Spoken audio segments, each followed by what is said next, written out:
வணக்கம் நேர்களே. கமர்ஷியல் காகிதங்களின் மனம் திறந்து பேசு அப்படின்ற ஒரு தலைப்பில் நம்ம இன்னைக்கு பார்க்க போகிறது என்னன்னா, நம்ம எல்லாருக்குமே தெரிஞ்ச ஒரு விஷயம்தான். தமிழ்நாடு ஃபுல்லாக இதை பேசும் பொருளாக ஆன ஒரு விஷயம்தான். எஸ், அஜித் குமார் அவருடைய லாக்அப் டெத். அதுதான் இதோ இதில் நான் என்ன மனம் திறந்து பேச போகிறேன் அப்படின்னா, எதற்காக அஜித் குமார் லாக்அப் டெத் ஆனார்? முதல்ல அது ஒரு கேள்விக்குறி எல்லாருக்குமே இருக்கு. ஏன்னா இதுக்கு முன்னாடி பல லாக்அப் டெத்லாம் நடந்திருக்கு. எதனால இந்த லாக்அப் டெத் நடக்குது அப்படின்றது நம்மளுக்கு எல்லாருக்குமே ஒரு ஒரு அச்சத்தை தான் ஏற்படுத்துது. இப்போ நம்ம ரோட்டில் நடந்து போகிறோம், திடீர்னு போலீஸ் வந்து நம்மளை கூப்பிடுது, என்ன என்கொயரி பண்ணணும் அப்படின்னு சொல்லிட்டு கூப்பிட்றாங்க அப்படின்னா நம்ம எல்லாருக்குமே இப்போ பயம் வரும். அந்த பயம் இப்போ எல்லாருக்குமே அதிகரிச்சிருக்கு. அதுதான் என்னோட இப்போ ஒரு போலீஸ் என்றாலே நம்மளுக்கு வந்து ஒரு நம்மளை காப்பாற்றுவாங்க, ஐயோ ஐயோ யாரோ நம்மளை துரத்திட்டு வராங்க, இல்லை யாரோ நம்மளை தாக்க வராங்க அப்படின்னா நம்ம முதல்ல போலீஸுக்கு தான் நம்ம வந்து போவோம். ஆனால் இப்போ ஐயோ போலீஸா வேண்டாம், நம்ம அங்கே போனோம்னா நம்ம மாட்டிக்குவோம், பிரச்சனை இல்லை அப்படின்ற ஒரு சூழ்நிலைக்கு நம்ம தள்ளப்பட்டுட்டோம். இதில் இன்னொரு முக்கியமான விஷயம் என்னன்னு பார்த்தீங்கன்னா, போலீஸால் கொல்லப்பட்ட அஜித்துக்கு யார் அவரை போலீஸில் சொன்னது, எதற்காக போலீஸ் அவரை பிடிச்சிட்டு போனாங்க, ஏன் பிடிச்சிட்டு போனாங்க அப்படின்னு பார்க்குறப்ப அவர் வந்து ஒரு நார்மலான ஒரு வாட்ச்மேன் ஒரு கோயிலில். அங்கே வந்து ஒரு 2 லேடிஸ், ஒரு வயசான ஒரு அம்மாவும் அந்த அம்மாவுக்கு ஒரு பொண்ணு. அந்த பொண்ணு பேர் வந்து நிக்கிதா. இதுதான் இன்னைக்கு வந்து தமிழ்நாடு ஃபுல்லாக பேசப்படுற ஒரு பேசும் பொருளான ஒரு விஷயம். இந்த நிக்கிதா யாரு, எதற்காக வந்து ஒரு வீடியோ வெளியிட்டு இந்த மாதிரி என் நகை திருட்டு போயிருச்சு, காரில் வந்து நான் விட்டேன், காரை வந்து எடுக்க சொன்னேன், அந்த வாட்ச்மேனை அவன் 1 மணி நேரம் கழிச்சு தான் வந்து எடுத்தான், அதுக்கப்புறம் பார்த்தா என் நகையை காணோம் அப்படின்னு சொல்லி ஒரு வீடியோ வெளியிடுறாங்க. ஆனால் உண்மையிலே அந்த காரில் நகை இருந்துச்சா இல்லையான்னு நம்மளுக்கு தெரியாது. என்னுடைய கருத்து, நான் மனம் திறந்து பேசுகிற கருத்து என்னன்னா, அந்த காரில் நகை இல்லை. இது என்னோட கருத்துங்க. அந்த காரில் நகை இருந்திருக்காது. 2வது, அவருக்கு டிரைவிங்கே தெரியாதாம். அவர் எப்படி போய் காரை பார்க்கிங் பண்ணியிருப்பாரு? அது ஒரு 2வது ஒரு விஷயம். 3வது வந்து ஏதோ வீல் சேர் வந்து தள்ள சொல்லியிருக்காங்க, அதெல்லாம் அவர் ஹெல்ப் பண்ணியிருக்காரு அப்படின்னு வந்து சொல்கிறாங்க. இதில் என்னுடைய தாட், என்னுடைய மனம் என்ன சொல்லுது அப்படின்னா, ஒன்று அவங்க 2 பேருக்குள்ளே ஏதாவது ஒரு வாக்குவாதம் ஏற்பட்டிருக்கும். அந்த வாக்குவாதத்தில் இந்த அம்மா வந்து அந்த அஜித்ன்ற பையனை வந்து, ஏய் நீ யார், பெரிய இவனா, ஒரு ஆஃப்டர் ஆல் நீ வந்து ஒரு வாட்ச்மேனு, நீ என்னையே எதிர்த்து பேசுறியா அப்படின்னு ஏதாவது ஒரு சண்டை நடந்திருக்கும். அந்த சண்டை நடந்ததால தான் இந்த அம்மா வந்து என் நகையை திருட்டு போயிடுச்சு, நான் ஸ்கேன் சென்டருக்கு போனேன், வந்தேன் கிந்தேன்னு சொல்லிட்டு பல கதைகளை விட்டு போலீஸ்கிட்ட புகார் கொடுத்துருக்கு. சரி, போலீஸ்கிட்ட புகார் கொடுத்ததுக்கப்புறம் போலீஸ் வந்து அவரை வந்து கஸ்டடியில் எடுத்து எஃப்ஐஆர் போடாமல் அவரை அடித்து வெளுத்து கொன்ற அளவுக்கு போயிருக்குன்னா, அப்போ இந்த அம்மாவுக்கு எவ்வளோ ஒரு பேக்ரவுண்ட் இருந்திருக்கும்னு நம்ம யோசித்து பார்க்கணும். அப்படி நம்ம யோசித்து பார்க்குறப்ப தான் இன்னைக்கு யூடியூப் திறந்தாலே ஒவ்வொரு அப்டேட் வருது அந்த நிக்கிதாவை பற்றி. அந்த நிக்கிதா யார், என்ன பண்ணாங்க, எப்படி ஏமாத்துனாங்க, ஒரு கல்யாணம் பண்ணி ஒரே நாள்லேயே ஒருத்தரை ஏமாற்றி, அவரும் யார் பார்த்தீங்கன்னா அது வந்து பிஜேபியோட ஒரு முக்கியமான புள்ளி அவர். இந்த அம்மாவும் வந்து பிஜேபியோட ஒரு முக்கியமான புள்ளி அப்படின்ற பல செய்திகள் இந்த யூடியூப்பில் ஊடுருவி வந்துகிட்டு இருக்கு. மோஸ்ட்டாக பார்த்தீங்கன்னா அந்த அம்மா வந்து ஃபேஸ்புக் அக்கௌண்ட் ஓப்பன் பண்ணியிருக்காங்க. அந்த ஃபேஸ்புக்கில் நிறைய போஸ்ட், என்ன மாதிரி போஸ்ட்னு பார்த்தீங்கன்னா, பிஜேக்கு சப்போர்ட்டு தான், அண்ணாமலைக்கு சப்போர்ட்டு, பிஜேபி கட்சியில் இருக்கிற முக்கியமான புள்ளிகளுக்கு எல்லாருமே அந்த அம்மா சப்போர்ட் பண்ணி போஸ்ட் போட்டிருக்கு.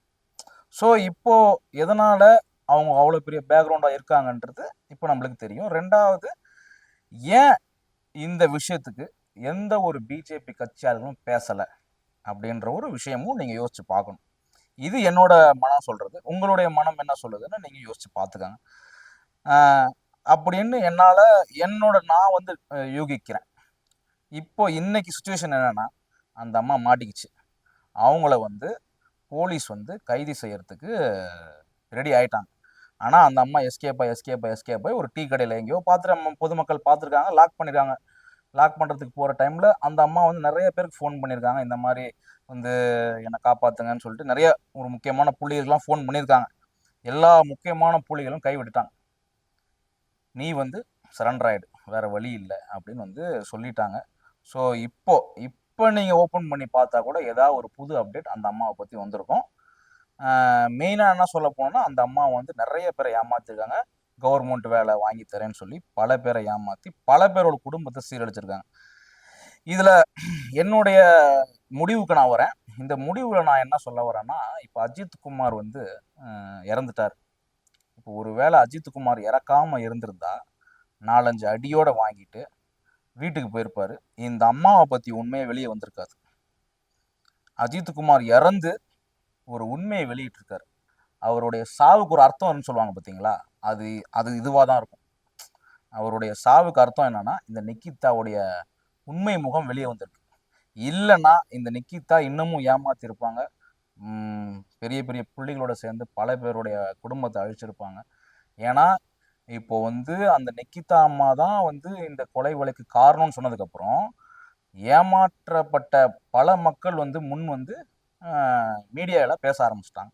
என்னை ஏமாத்துனாங்க, இப்படி தான் 10 வருஷத்துக்கு முன்னாடி ஏமாத்துனாங்க, 15 வருஷத்துக்கு முன்னாடி ஏமாத்துனாங்க அப்படின்னா பார்த்துக்கோங்க. 2010லேருந்து 2025 வரையும் பல பேரை ஏமாற்றி பல பேருடைய சொத்துக்களை ஆட்டையை போட்டு சந்தோஷமாக இருந்திருக்காங்க.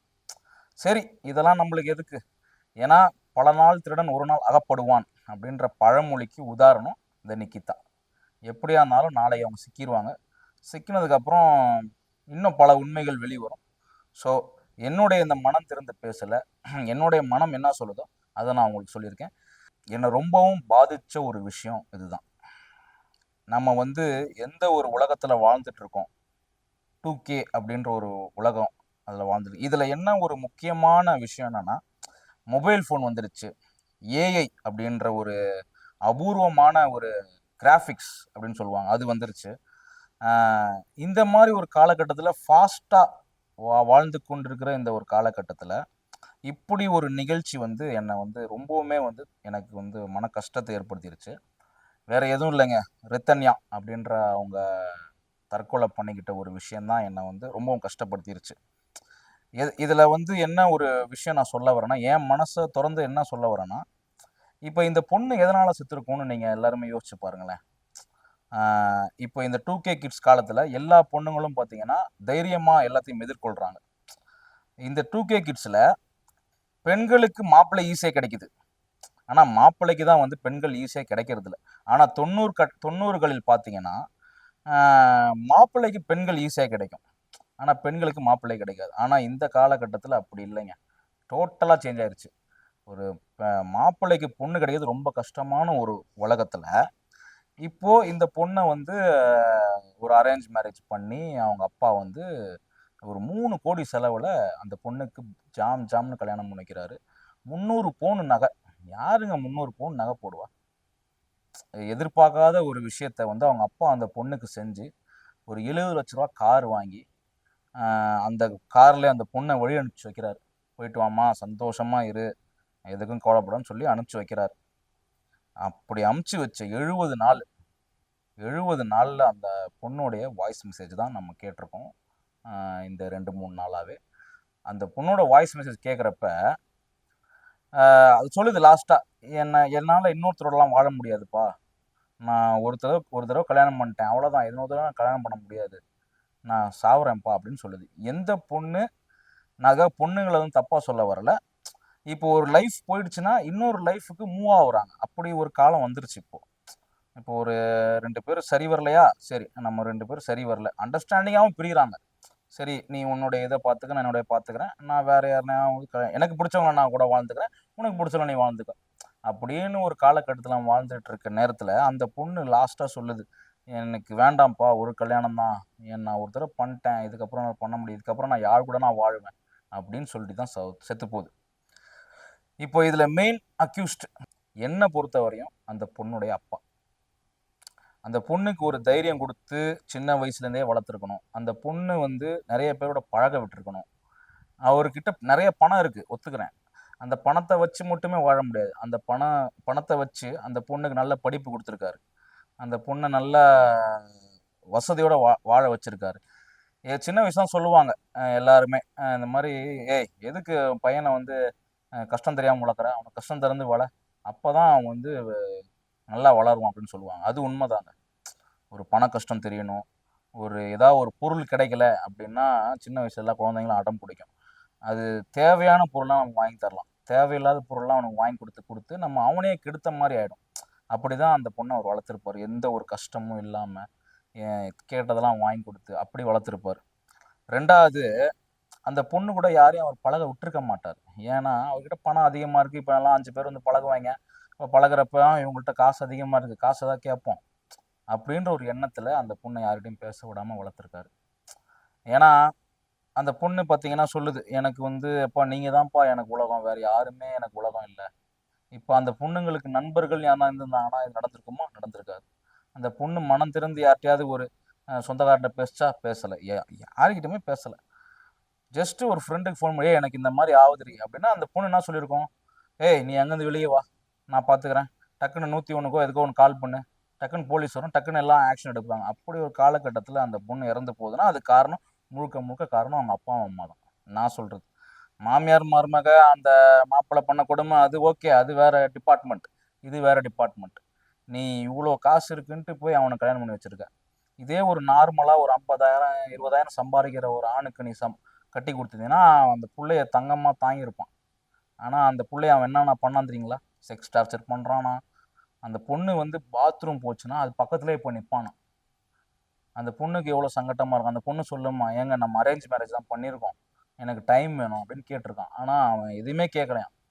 அவங்க மாமனார் மாமியாரும் என்ன 300 பவுன் தான் போட்டிருக்கா, இன்னும் 200 பவுன் எங்கே, 500 பவுன் தானே பேசணும், இன்னும் 200 பவுன் கொண்டு வான்னு சொல்லி அவளை டார்ச்சர் பண்ணியிருக்கான். ஏன் 300 பவுன் பத்தாதா?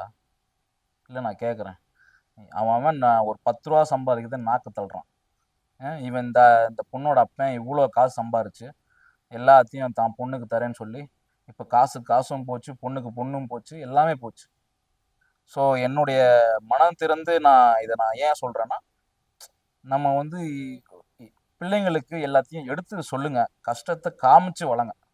அப்போ தான் நல்லாயிருக்கும். ஒரு ஆண் மகனாக இருந்தாலும் சரி, அது ஒரு பெண் மகனாக இருந்தாலும் சரி, அவங்க 2 பேருக்குமே கஷ்டத்தை காமிச்சு வளர்த்தாதான், சுயமாக அவங்க சம்பாதிக்க விட்டாதான் அது வந்து கரெக்டாக இருக்கும். இந்த மாப்பிள்ளையோட அப்பாவோ அம்மாவோ, அந்த அப்பாவுக்கு அப்பா இருக்கான் பார்த்தீங்களா, அவங்கெல்லாம் வந்து பார்த்தீங்கன்னா பூர்வீக சொத்தில் வாழ்ந்துருப்பாங்க. ஒரு இடத்த வாங்கி போட்டிருப்பான் அவன் தாத்தன் அந்த இடம் வந்து 5 லட்சத்துக்கு வாங்கியிருப்பான். இப்போது ஒரு 30 வருஷத்துக்கு முன்னாடி. இப்போது அதோட மதிப்பு எவ்வளோ இருக்கும் பார்த்தீங்கன்னா 3 கோடி 5 கோடி இருக்கும். இப்போ அந்த அந்த இடத்துல ஒரு வீடை கட்டி சம்பாரித்து அவன் அந்த மாதிரி ஒரு வேலைக்கே போகாமல் வீட்டிலே உட்காந்துக்கிட்டு யாரும் வெளி உலகத்தை பார்க்காம வாழ்ந்துக்கிட்டு ஒரு மனுஷன் தான் அந்த மாப்பிள்ளை. அவனுக்கு போய் நீ பொண்ணை கட்டி கொடுத்துருக்க. ஒரு பாசம், ஒரு நேசம், ஒருத்தவங்கள்ட்ட எப்படி பேசணும் எதுவுமே தெரியாத ஒரு பைத்தியக்கார பயல்கிட்ட தான் நீ வந்து அந்த பொண்ணை வந்து கொடுத்துருக்க.